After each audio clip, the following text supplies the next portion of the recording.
नमस्ते दोस्तों, आज मेरे साथ जुड़ने के लिए धन्यवाद। हम उस द ग्रेट कंट्रोवर्सी के माध्यम से अपनी यात्रा जारी रखते हैं। पिछली बार हमने महान सुधारक मार्टिन लूथर के जीवन के पहले हिस्से की समीक्षा की थी और यह कैसे उन्हें अनुभव हुआ कि यीशु मसीह की कृपा खरीदी नहीं जा सकती है। यह एक मुक्त उपहार है।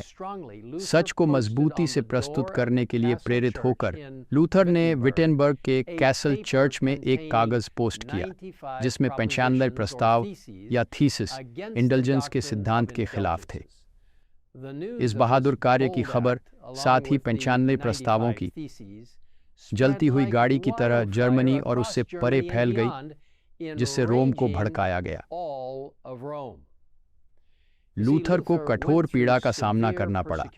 उनके चरित्र और मोटिव को गलत तरीके से प्रस्तुत किया गया और उन पर क्रूर हमले हुए।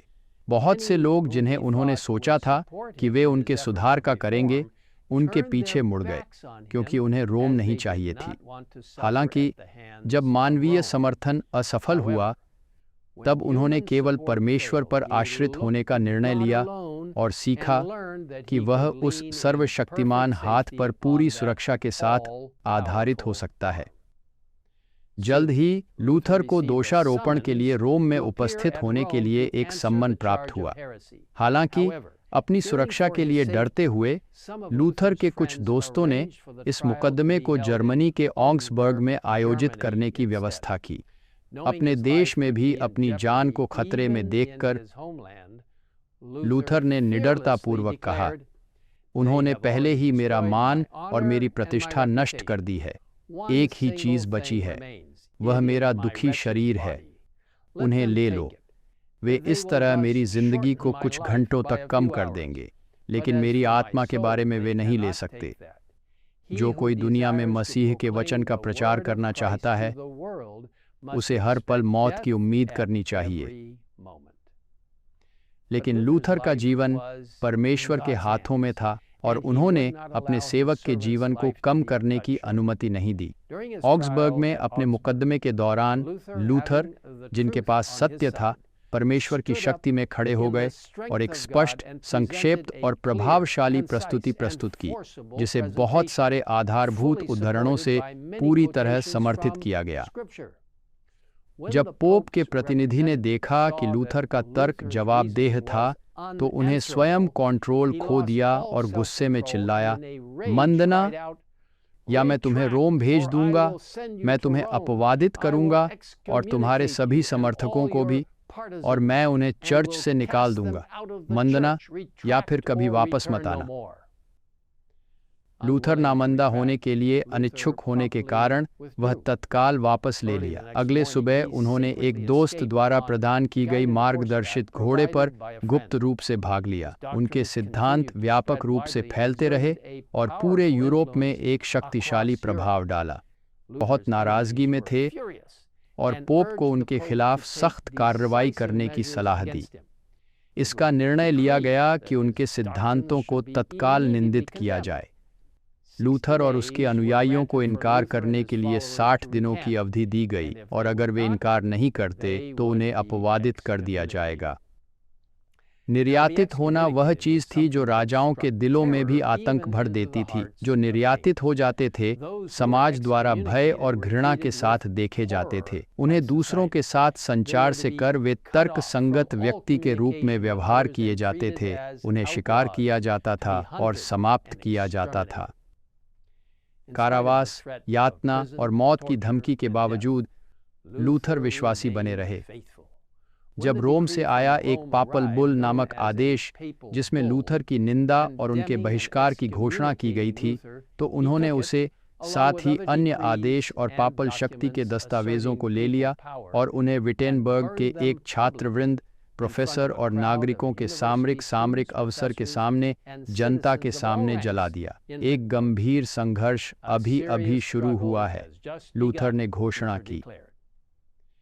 एक नया पोपल बुल जारी किया गया था, जिसमें लूथर को स्वर्गदूत द्वारा शापित घोषित किया गया था, साथ ही उन सभी लोगों को भी जो उनके शिक्षाओं का पालन करते थे। फिर भी लूथर ने उसे तय कर वह करेगा जो उसे अपने वचन से प्रकट किया था। विरोध सभी के भाग्य है जिन्हें परमेश्वर उनके समय के लिए विशेष रूप से लागू होने वाले सत्यों का प्रस्ताव करने के लिए उपयोग करते हैं। इलेन व्हाइट ने द ग्रेट कंट्रोवर्सी में लिखा है, लूथर के दिनों में एक वर्तमान सत्य था, उस समय का विशेष महत्व था। आज चर्च के लिए एक वर्तमान सत्य है।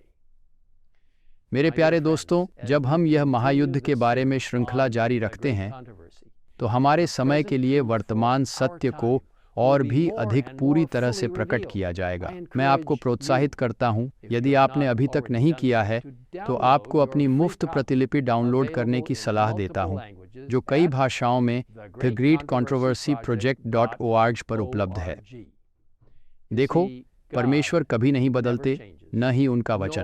उन्होंने अपनी सभा को बाइबल और भविष्यवाणी की आत्मा में एक अद्भुत उपहार दिया है। हम जो कुछ प्रकट हुआ है उसे अध्ययन करते हैं और अनुसरण करते हैं, हमें अत्यंत आशीर्वाद मिलेगा। 2 इतिहास 20:20 में हम पढ़ते हैं, अपने प्रभु परमेश्वर में विश्वास रखो और तुम स्थापित हो जाओगे, उसके भविष्यवक्ताओं में विश्वास रखो और तुम सफल हो जाओगे।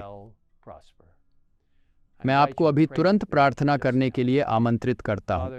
पिता, आपके शब्द को शक्तिशाली ढंग से प्रचार करने और लोगों को सच्चे परमेश्वर की पूजा में वापस लाने में सहायता करने के लिए लूथर के जीवन को संरक्षित रखने के लिए आपका धन्यवाद। आपके शब्द की समझ। हम अब आपसे प्रार्थना करते हैं कि आज वह सभी लोग जो आपके शब्द में खोज कर रहे हैं, वास्तव में परमेश्वर की पूर्ण पूजा में वापस आएं, हर संभव तरीके से उन्हें सम्मान करें, जिसमें आपके दिन अर्थात अद्वितीय 7वां दिन की अद्वितीय दिवस, एक पवित्र दिन को रखना शामिल है। सदियों से अपने लोगों का मार्गदर्शन और सुरक्षा करने में आपने जो कुछ किया है उसके लिए धन्यवाद। कई लोगों ने तो शहीद के रूप में अपने जीवन का अंत भी कर लिया है। वे दुनिया के गवाह हैं कि आप सर्वशक्तिमान हैं, क्योंकि आप हमें प्रेरित करते हैं और अपने अनमोल वचन के प्रति दृढ़ता से आश्वस्त और दोषी बने रहने में मदद करते हैं। हे प्रभु, इस प्रार्थना में हमारी बात सुनने और आपके वचन का पालन करने में हमारा मार्गदर्शन करने के लिए आपका धन्यवाद। यीशु के नाम पर, आमीन। Amen.